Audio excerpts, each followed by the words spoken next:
Shalom, shalom, chers frères et sœurs, en Mashiach, Christ Jésus. Nous allons continuer notre enseignement que nous avons commencé, bien-aimés. La fois dernière, dans la première partie, on avait vu le grand thème, ça portait sur les prophéties que les prophètes, bien-aimés, que ce soit dans la loi, les psaumes et les prophètes avaient annoncé concernant la première venue de notre Seigneur Jésus, bien-aimé. Bon, la fois dernière, on avait déjà donné quelques-uns de ces prophéties qui s'étaient accomplies, bien-aimé, parce qu'on avait vu que toutes les Écritures rendent témoignage du Seigneur. Dans le rouleau du livre, il est question du Christ, bien-aimé dans le Seigneur. Également, on avait vu que ça soit dans le Seigneur Jésus, dans Luc chapitre 24, où il dit à ses disciples qu'il fallait que le Christ souffre pour que la repentance et le salut viennent pour le peuple qu'il a choisi dès la fondation du monde, bien aimé dans le Seigneur.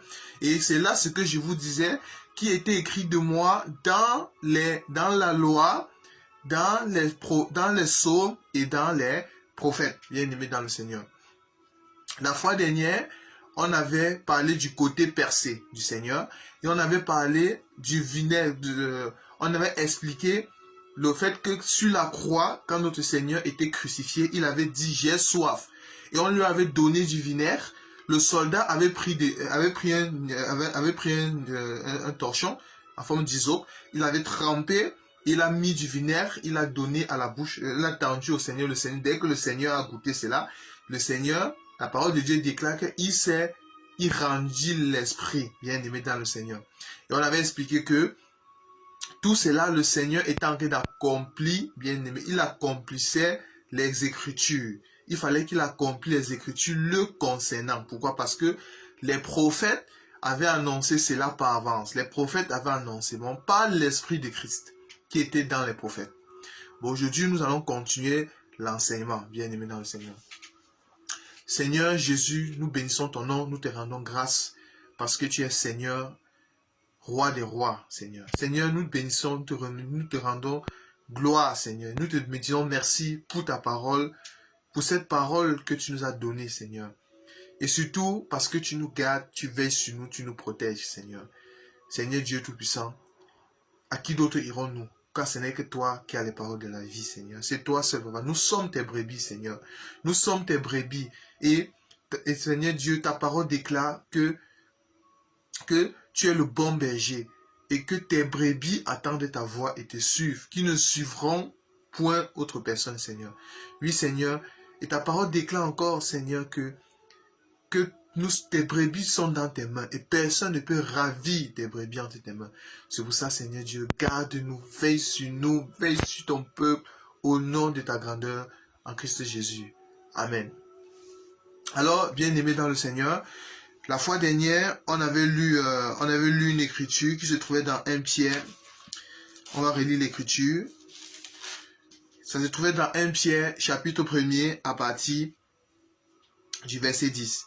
1 Pierre, chapitre 1er, à partir du verset 10. Les prophètes qui ont prophétisé touchant la grâce, qui vous était réservée, ont fait de ce salut l'objet de leurs recherches et de leurs investigations, voulant sonder l'époque et les circonstances marquées par l'Esprit de Christ qui était en eux et qui attestait d'avance les souffrances de Christ et les gloires dont elles seraient suivies. Bon, ici, l'apôtre Pierre nous apprend quelque chose de très fort, que les prophètes qui ont existé, bien aimés, eux, ils ont touché la grâce et ils voulaient sonder l'époque et les circonstances marquées par l'Esprit de Christ qui était en eux. Bon, l'Écriture nous apprend qu'ils avaient l'Esprit de Christ. Bon, nous comprenons d'abord que Christ, c'est l'Esprit éternel.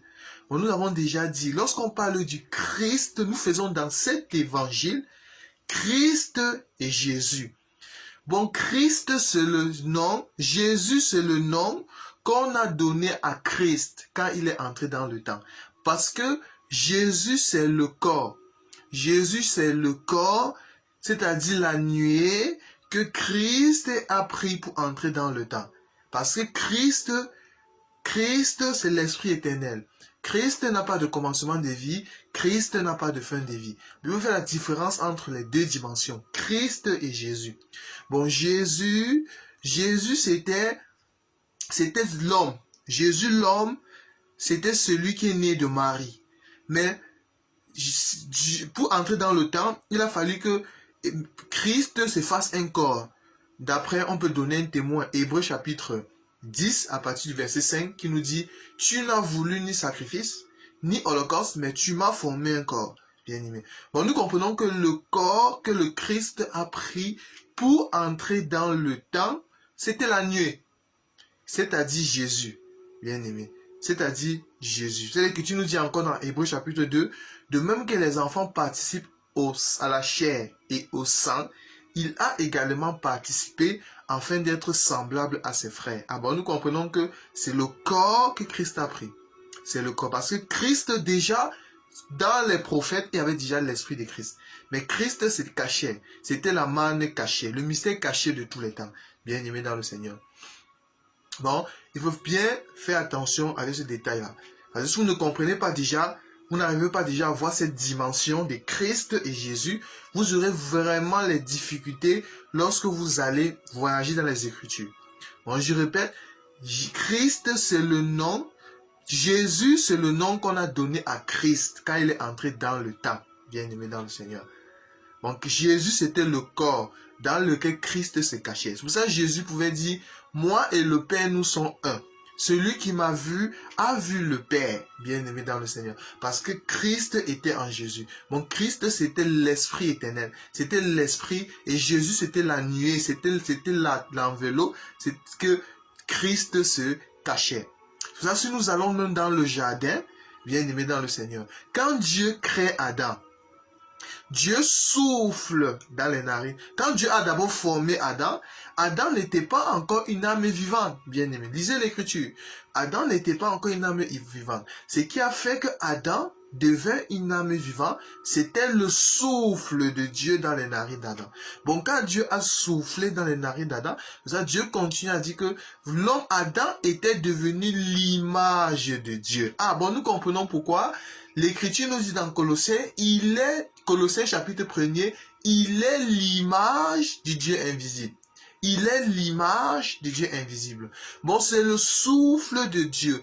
Bon, nous comprenons que Adam ici, dans la révélation, Adam ici, c'était Jésus.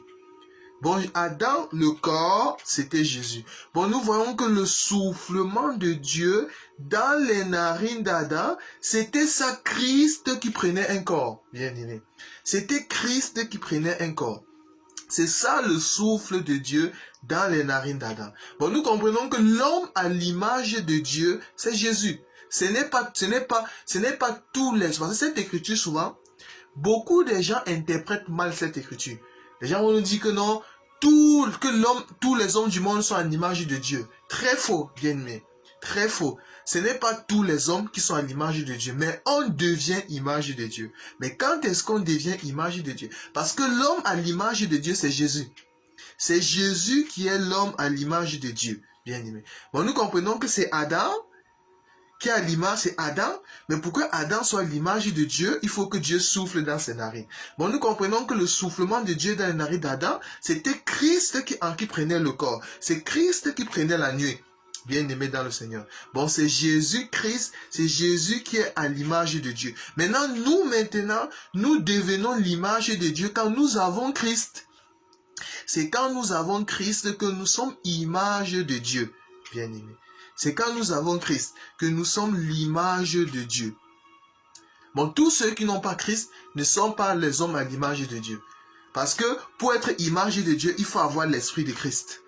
Adam, pour que Adam soit l'image de Dieu, il faut que Dieu souffle dans les narines d'Adam. Bon, c'est le souffle de Dieu dans les narines d'Adam qui fait que Adam est l'image de Dieu. C'est-à-dire que quand Dieu regarde Adam, Dieu se voit à Adam.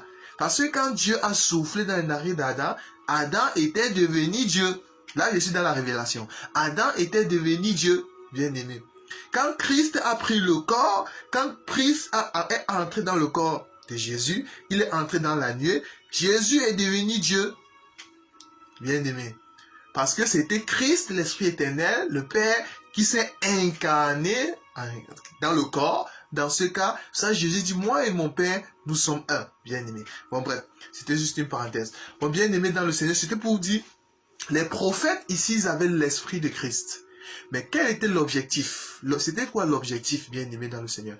Dans la marche, bien-aimé, dans la marche des prophètes, tout ce que les prophètes faisaient, ce n'était pas en vain. Bon, Dieu parlait, Christ parlait par la bouche des prophètes. Parce que même si nous allons même dans la loi, dans le désert, l'Écriture nous dit dans 2 Corinthiens chapitre 10, bien-aimés dans le Seigneur, que je ne veux pas que vous ignorez que nos pères ont été sous la nuée et qu'ils ont mangé le même aliment spirituel. Ils ont bu sur un même rocher qui les suivait et ce rocher était Christ. Bon, nous comprenons que le rocher qui a abreuvé les Hébreux dans le désert, bien-aimés dans le Seigneur, c'était Christ. C'était le Christ. Bon, le Christ, c'est ce rocher-là. C'est ce rocher c'est ce rocher qui a abreuvé les Hébreux dans le désert, qui marchait avec Israël dans le désert, bien-aimé dans le Seigneur. Bon, l'objectif des prophètes, c'était de sonder l'époque. Ils voulaient savoir par avance les souffrances et la gloire de Christ, bien-aimé dans le Seigneur. Bon, c'est très important. Alors, nous allons prendre une écriture, bien-aimé. Nous allons aller dans Psaume 22. Nous allons prendre Psaume chapitre 22. Psaume 22. Nous allons prendre Psaume 22.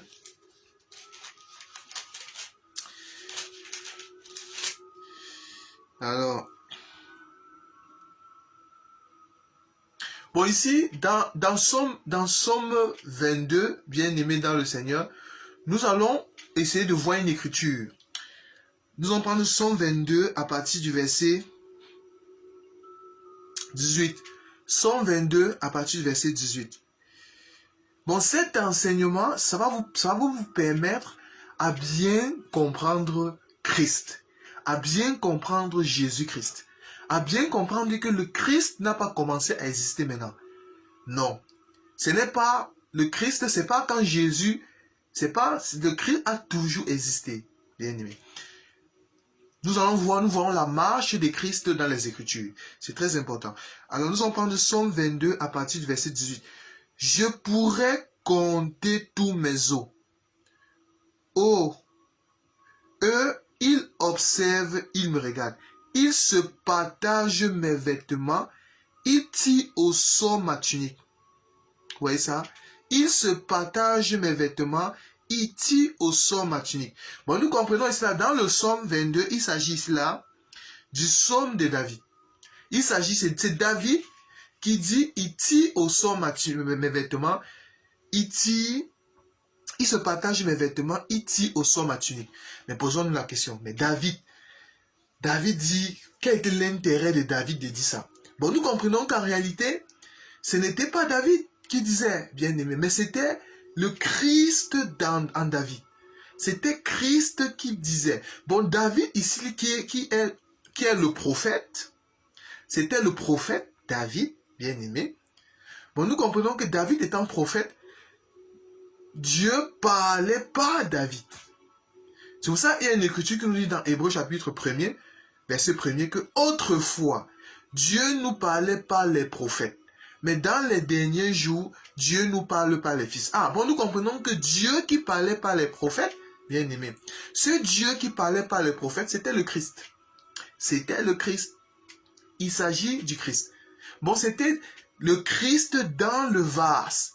David qui disait, ils se partagent mes vêtements, ils ont tiré au sort ma tunique. Bon, là, nous sommes dans les psaumes.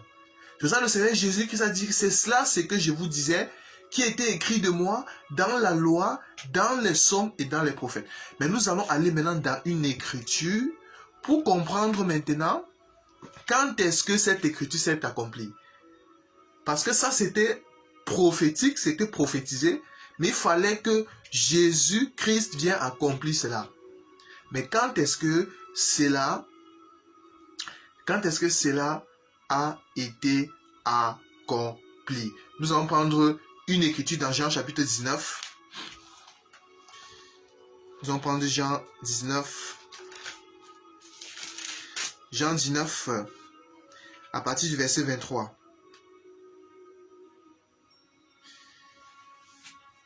Jean 19, à partir du verset 23. Les soldats, après avoir crucifié Jésus, prit ses vêtements et il en fit 4 parts, une part pour chaque soldat. Il prit aussi sa tunique qui était sans couture, d'un seul tissu depuis le haut jusqu'en bas, et il dit entre eux, ne la déchirons pas, mais tirons au sort à qui elle sera. Cela arriva afin que s'accomplisse cette parole de l'écriture. Ils se sont partagés mes vêtements. Ils ont tiré au sort ma tunique. Voilà ce que fit les soldats. Mais quelle était l'écriture? Quelle était l'écriture qui devait s'accomplir? Somme 22, à partir du verset 19, où le prophète David dit, ils se sont partagés mes vêtements, ils ont tiré au sort ma tunique. Bien aimé dans le Seigneur. Bon, ici, nous voyons que c'était Jésus-Christ devait venir accomplir cette écriture qui avait déjà été annoncée par avance. Par avance. Bon, là, nous voyons que Christ a existé avant. Bien aimé dans le Seigneur. C'est pas maintenant que Christ a commencé à exister. Alors, nous allons essayer un peu de nous apaisantir sur cette écriture. Alors, les soldats, après avoir crucifié Jésus, prit ses vêtements et il en fit 4 parts. Ah, bon, nous voyons que les 4 parts des vêtements de Jésus, ça représente les 4 évangiles, bien aimés. Ça représente les 4 évangiles. Matthieu, Marc, Luc et Jean, bien aimés. Bon, les vêtements de Jésus qui ont été partagés en 4 parts, ce sont dans la révélation, on voit les 4 évangiles. Matthieu, Marc, Luc et Jean. Bien aimés dans le Seigneur. 4 parts pour chaque soldat. Il prit aussi sa tunique. Parce que vous savez, c'était quoi la tunique? La tunique en Israël, c'était ce vêtement qui cachait ce qu'on appelle la nudité. Bien aimé. Ça cachait la nudité. C'est ça la tunique. C'est ça la tunique. Si nous allons par exemple dans Genèse. Genèse chapitre 3, où Dieu dit à Adam, lorsque Dieu, la parole de Dieu nous dit que l'homme et la femme étaient tous les deux nus, mais ils n'avaient point honte. Est-ce que vous voyez ça? Mais ils n'avaient point honte. Bon, l'homme et la femme étaient tous les deux nus et ils n'avaient point honte. On va chercher l'écriture.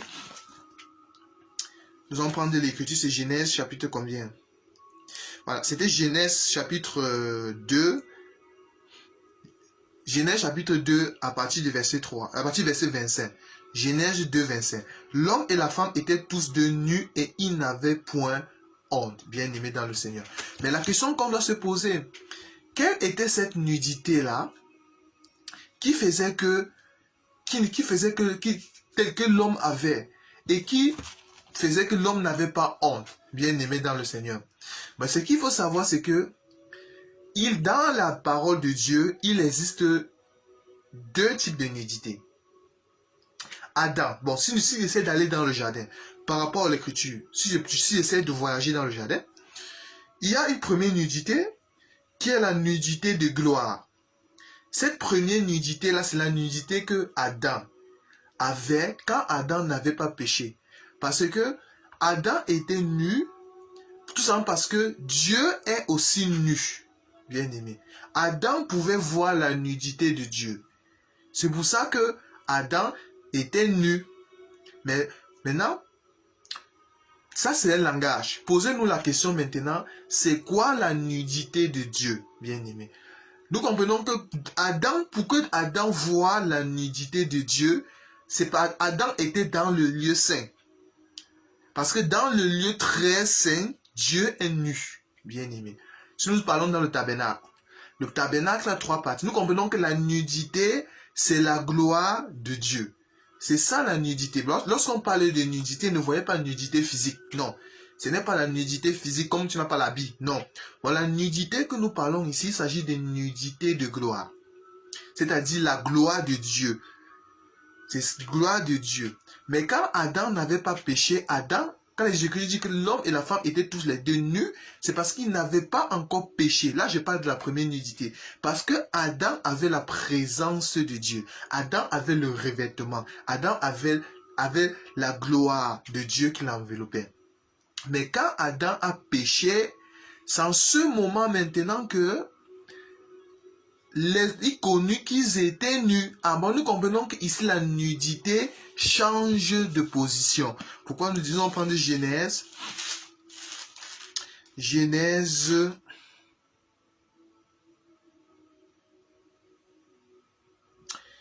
Alors, nous allons prendre Genèse. Genèse chapitre 3 à partir du verset 6. La femme vit que l'arbre était bon à manger et agréable à la vue, et qui était précieux pour ouvrir l'intelligence. Elle prit de son fruit et en mangea, et en donna aussi à son mari qui était auprès d'elle, et il mangea. Les yeux de l'un et de l'autre s'ouvrirent, il connut qu'ils étaient nus. Et ayant conçu les feuilles de figuier, il en fit des ceintures. Alors ils attendirent la voix de l'Éternel qui parcourra le jardin vers le soir, et l'homme et la femme se cachaient loin de la face de l'Éternel Dieu au milieu des arbres du jardin. Mais l'Éternel Dieu appela l'homme et il dit, où es-tu? Il répondit, j'ai entendu ta voix dans le jardin et j'ai eu peur parce que je suis nu et je me suis caché. Bon, ici nous comprenons que la deuxième nudité, il s'agit de la nudité du péché, de la honte, de l'opprobre. Bon, quand Adam a péché, Adam a perdu l'innocence. Il a perdu ses premières nudités, qui était la nudité de gloire. Maintenant, il connut qu'il était nu. Les yeux de l'un et de l'autre s'ouvrirent. En d'autres termes, il avait, quand on dit les yeux de l'un et de l'autre s'ouvrirent, ça, il avait cette capacité de savoir maintenant ce que c'est que le bien et le mal. Bien aimé dans le Seigneur. Donc, quand ils ont attendu la voix de Dieu vers le soir, l'Écriture nous dit, ils se sont cachés au milieu des arbres. Ah, bon, nous comprenons que le milieu des arbres, bien aimé dans le Seigneur, le milieu des arbres, c'est au milieu, parce que les arbres, ici qu'on parlait dans la Révélation, il s'agit des hommes, des nations, bien aimés. Il s'agit d'un peuple, il s'agit du parvis. C'est ça les arbres. Parce que Dieu est nu dans le lieu très saint, c'est-à-dire la gloire de Dieu. Adam aussi était nu, était dans le lieu saint, c'est pour ça qu'il pouvait voir Dieu. Mais quand Adam a péché, il a mangé le fruit défendu, il est allé, il a quitté la gloire de Dieu, il est allé maintenant au milieu des arbres, en d'autres termes, dans le parvis, dans le monde, dans le péché. C'est en ce moment qu'il a perdu la première nudité, qui est la nudité de gloire. C'est ça, c'est nudité. Bon, dans la parole de Dieu, lorsqu'on parle de nudité ici, la nudité ici, c'est quand il y a deux types de nudité. La nudité de gloire et aussi la deuxième, c'est la nudité de l'opprobre, du péché, qui vient après le péché. C'est-à-dire on a perdu la gloire de Dieu. Bien aimé dans le Seigneur. Alors, si nous retournons dans Jean chapitre 19, à partir du verset 23, les soldats, après avoir crucifié Jésus, prirent ses vêtements et il fit 4 parts, une part pour chaque soldat. Il prit aussi sa tunique. Alors, je voulais en venir là. C'est pour ça que j'ai d'abord expliqué la notion de nudité. La tunique, c'est ce qui cachait ce qu'on appelle la nudité, bien aimé. C'est ça qui cachait la nudité. Mais, et l'Écriture nous dit ici là que il prit aussi sa tunique qui était sans couture, d'un seul tissu depuis le haut jusqu'en bas. Et il dit entre eux, ne la déchirons pas, mais tirons au sort à qui elle sera. Cela arriva afin que s'accomplisse cette parole. Bon, nous voyons ici là que le vêtement de Jésus, ils ont tiré en 4 parts. Mais la tunique, ils ont tiré au sort la tunique. Le vêtement, ils ont partagé en 4 parts. Mais pour la tunique, il dit, ne la déchirons pas, mais tirons au sort à qui elle sera. Bon, il y a 2 soldats qui ont tiré la tunique de Jésus. Vous voyez ça? Bon, nous voyons que la tunique de Jésus, c'est ce qui cachait la nudité. C'est ce qui cachait la nudité, bien-aimé. Bon, nous comprenons ici la nudité, bien-aimé de Jésus. La nudité, autant pour moi, c'est ça la gloire de Jésus. C'est ça les cheveux de Samson que nous allons voir tout à l'heure. C'est ça la nudité, bien-aimé. C'est ça la nudité. Bon, la nudité, c'est la gloire. Nous ne parlons pas de la nudité physique ici, non. Mais la tunique de Jésus a été tirée par 2 soldats. Bon, dans la révélation, bien aimé, dans la révélation, nous comprenons que les 2 soldats qui ont tiré au sort la tunique de Jésus, il s'agit ici de quoi? D'Israël, et le premier soldat représente la maison d'Israël et le deuxième soldat va représenter les nations, l'Église. Va représenter l'Église. Mais nous comprenons que le soldat qui a gagné la tunique de Jésus, c'est l'Église. Aujourd'hui, la tunique de Jésus, c'est à l'Église, bien aimé. Ce n'est pas en Israël. Aujourd'hui, c'est nous, l'Église, qui avons vu la nudité, qui avons la nudité de Jésus, qui avons les cheveux de Jésus, bien aimé. Bon, aujourd'hui, la nudité de Jésus, c'est l'Église qui l'a. La gloire de Jésus, c'est l'Église qu'il a. Bon, les 2 soldats qui ont tiré au sort, il s'agit d'Israël, il s'agit de l'Église, bien aimé. Bon, la tunique de Jésus, c'est resté à l'Église. Alors, nous allons aller voir Joseph, bien aimé. Il y a une écriture qui me vient en tête. La femme de Potiphar, qui dit à Joseph, Joseph, si tu ne couches pas avec moi, Joseph, si tu ne couches pas avec moi, ça va pas aller. Il est vrai, dans la doctrine, bien aimé dans le Seigneur, dans la doctrine, ce que la femme de Potiphar faisait, c'était mal. C'était le péché. Elle voulait pécher, bien aimé. Elle voulait pécher. Je précise bien dans la doctrine. Dans la doctrine, nous condamnons ce que la femme de Potiphar voulait faire. Nous condamnons. Parce qu'elle voulait pousser Joseph à pécher contre le Seigneur. C'est pour ça que Joseph avait dit que je ne peux pas désobéir à mon Dieu, bien aimé dans le Seigneur. Là, je précise bien, là c'est dans la doctrine. Mais dans la révélation, bien aimé dans le Seigneur, c'est autre chose. Dans la révélation, c'est autre chose. Bon, nous comprenons que la femme de Potiphar, qui dit à Joseph, couche avec moi, et que Joseph s'enfuit. Joseph s'enfuit, mais Joseph laisse la tunique, bien aimé. Joseph a laissé sa tunique. Bon, la seule chose qui prouve que Joseph était avec la femme de Potiphar, c'est la tunique. Bon, nous comprenons que Joseph, c'est le Seigneur Jésus-Christ. La femme de Potiphar, c'est l'Église. C'est nous les nations qui aujourd'hui avons la tunique de Jésus, bien aimé. C'est nous qui avons la tunique de Jésus, bien aimé dans le Seigneur. Bon, c'est cette écriture, c'est cet éclaircissement que nous avons voulu donner par rapport à cela. Nous allons aussi prendre une écriture dans Isaïe chapitre 53. Isaïe chapitre 53. Isaïe 53.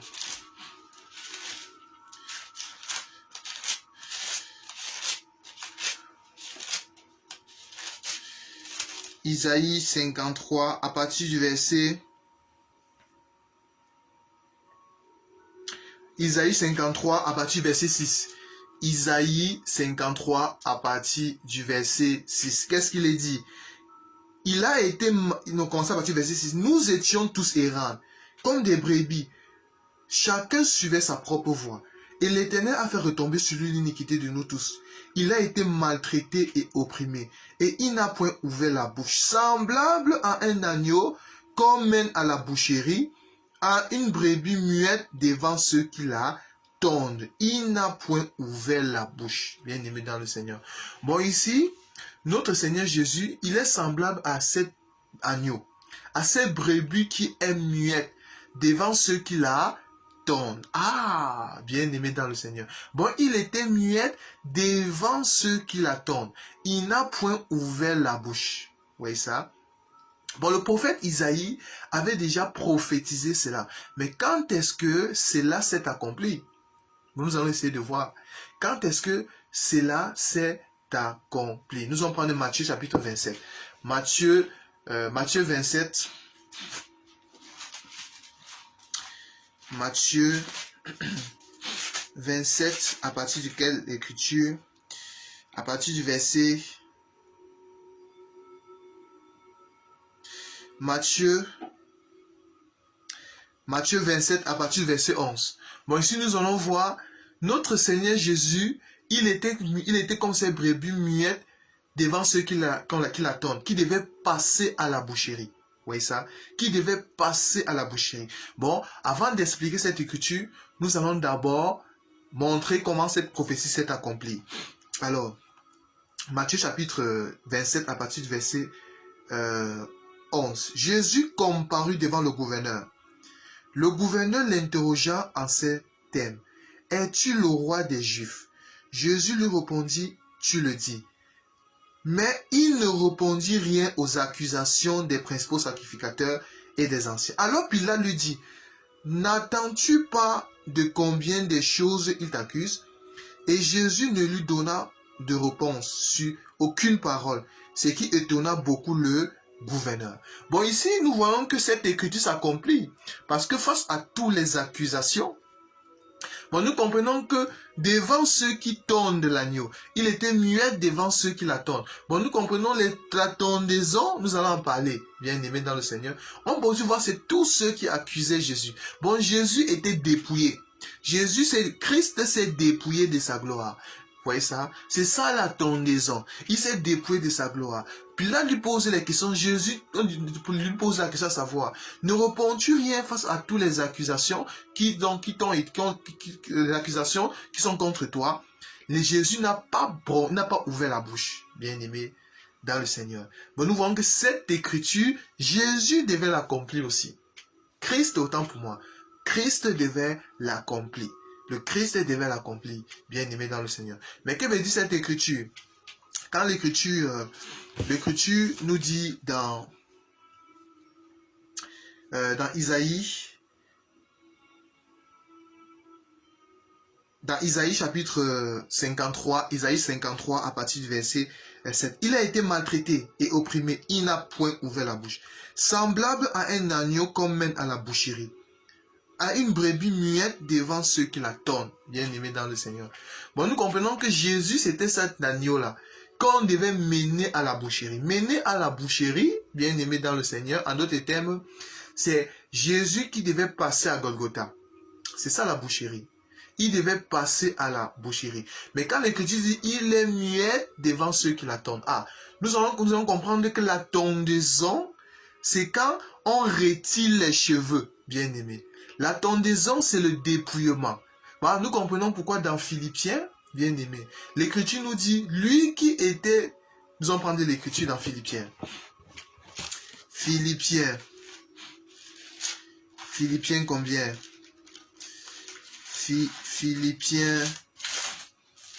Philippiens 2 à partir du verset... Philippiens 2 à partir du verset 5. Ayez en vous les sentiments qui étaient en Jésus-Christ, lesquels existaient en forme de Dieu, n'a point regardé comme une proie arrachée d'être égal à Dieu, mais s'est dépouillé. Ah, vous voyez la tondaison, bien aimé dans le Seigneur. La tondaison, c'est quand il se dépouille. Parce que les cheveux, c'est la gloire. Vous voyez ça? La nudité. La nudité. Parce que pour que Dieu, quand Adam a quitté le lieu saint, il a quitté la gloire de Dieu, il s'est trouvé au milieu des arbres. Vous voyez ça? Bon, nous comprenons que Dieu ne peut pas venir voir Adam si Dieu ne prend pas, si Dieu ne paie pas ses cheveux. Si Dieu ne se dépouille pas. Bon, pour venir voir Adam, il faut que Dieu prenne la nuée. La nuée que Dieu a pris pour venir voir Adam, bien aimé dans le Seigneur, c'était Jésus. C'était le corps. Vous voyez ça? Bon, ici, nous voyons que la tondaison, bon, il est muet devant ceux qui l'attendent. Nous voyons que c'est le dépouillement. Devant ceux qui l'attendent. Il n'a point regardé comme une proie d'arracher d'être égal à Dieu, mais s'est dépouillé lui-même, en prenant la forme de serviteur, en devenant semblable aux hommes, ayant paru comme un simple homme. Bien-aimé dans le Seigneur. Bon, nous voyons ici là que notre Seigneur Jésus, ce qui devait passer à la boucherie ici c'est Golgotha, il était muet. Pour passer à la boucherie, il fallait qu'il soit tondu, bien-aimé. Il fallait qu'il soit dépouillé. Lui qui était était Dieu, oui, c'est tel que Philippiens nous dit ici que existait en forme de Dieu. Là, c'est le Christ. Hein.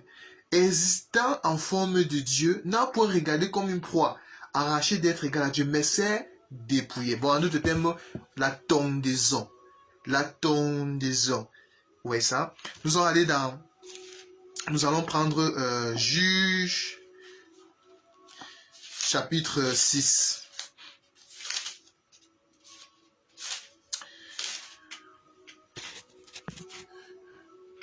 C'est 6 ou 16. Allez, on va voir Samson. C'est 16 ou 6. C'est Juge 16. Alors, nous allons toucher cette dernière écriture. Juge 16. À partir du verset 6, Dalila a dit à Samson, « Dis-moi, je te prie, d'où vient ta grande force, et avec quoi il faudrait te lier pour te dompter. » Samson lui dit, « Si on me liait avec cette corde fraîche, qui ne soit pas encore sèche, je deviendrai faible, et je serai comme un autre homme. » Les princes des Philistins s'approchaient à Dalila. Cette corde fraîche apportait autant pour moi à Dalila cette corde fraîche qui n'était pas encore sèche. Et elle le lia avec ses cordes. Or, des gens se tenaient. Bon, bref, si vous essayez de lire toute l'écriture de Samson, vous allez vous rendre compte que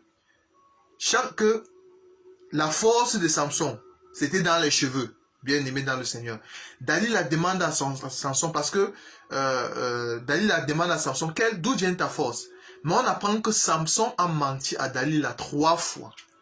3 fois, Samson n'a pas dit la vérité. Dalila demande quelle est ta force. Samson crée quelque chose. Il dit quelle est ta force. Samson dit quelque chose. Vous voyez ça?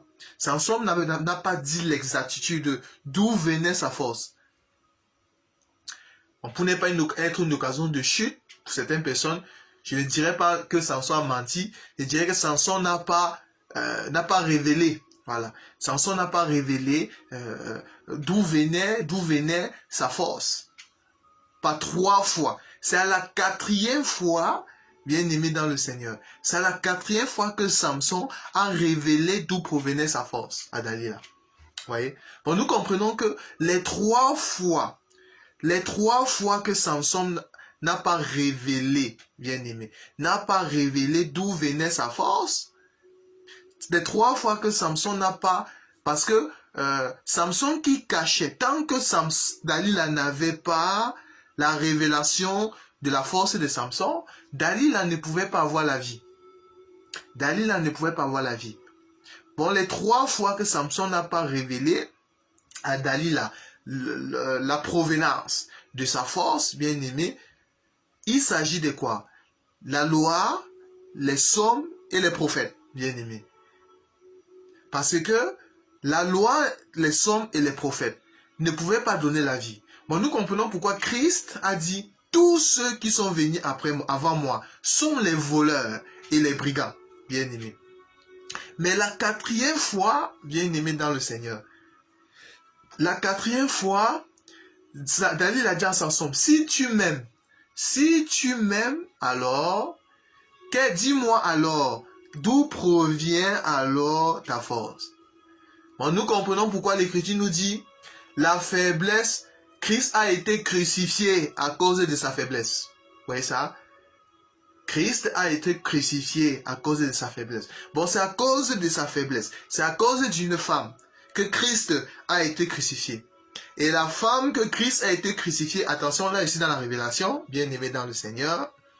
Je suis dans la révélation parce que le Seigneur nous a fait grâce Un moment nous sommes sur terre, un moment nous montons, bien aimés dans le Seigneur.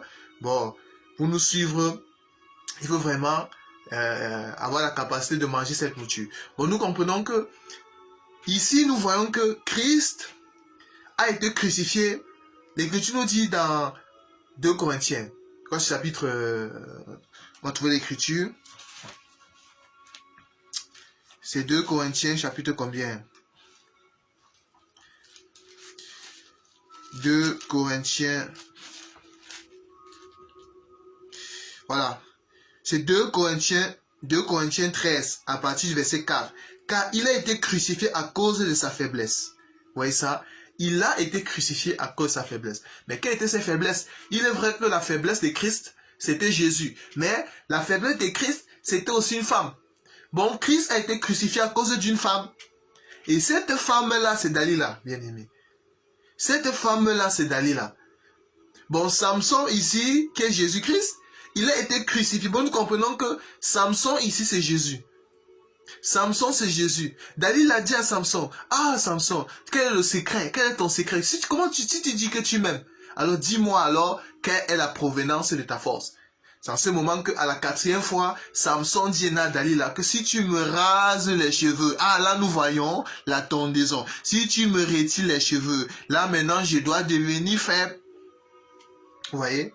Bon, je dois devenir faible. Bon, aujourd'hui, les cheveux de Samson, c'est à Dalila. Pour tu veux trouver où se trouvent les cheveux de Samson, va voir Dalila.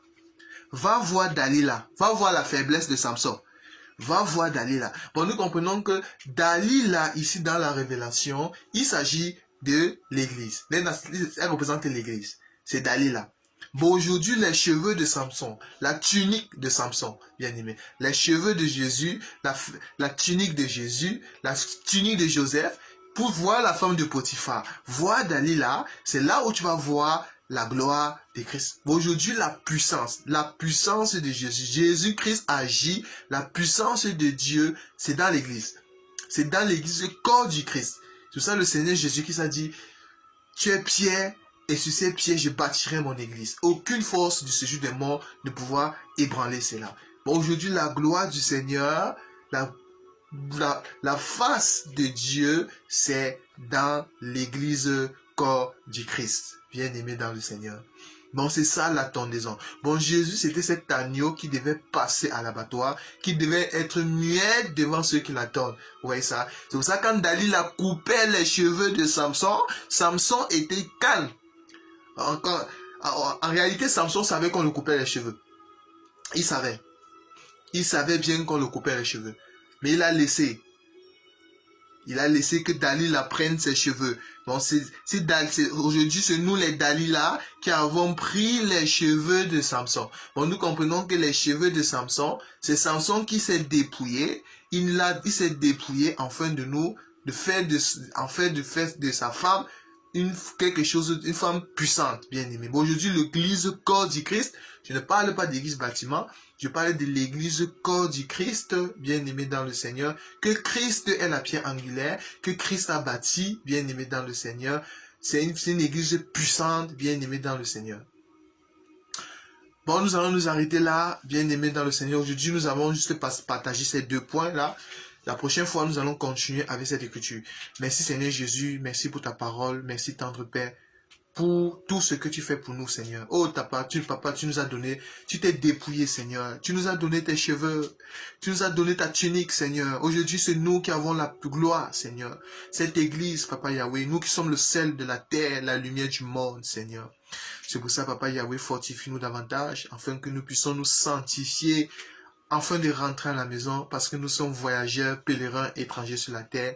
Béni soit ton nom, Seigneur. Merci pour ta présence et ton amour et ton nom qui règne dans nos cœurs, Seigneur.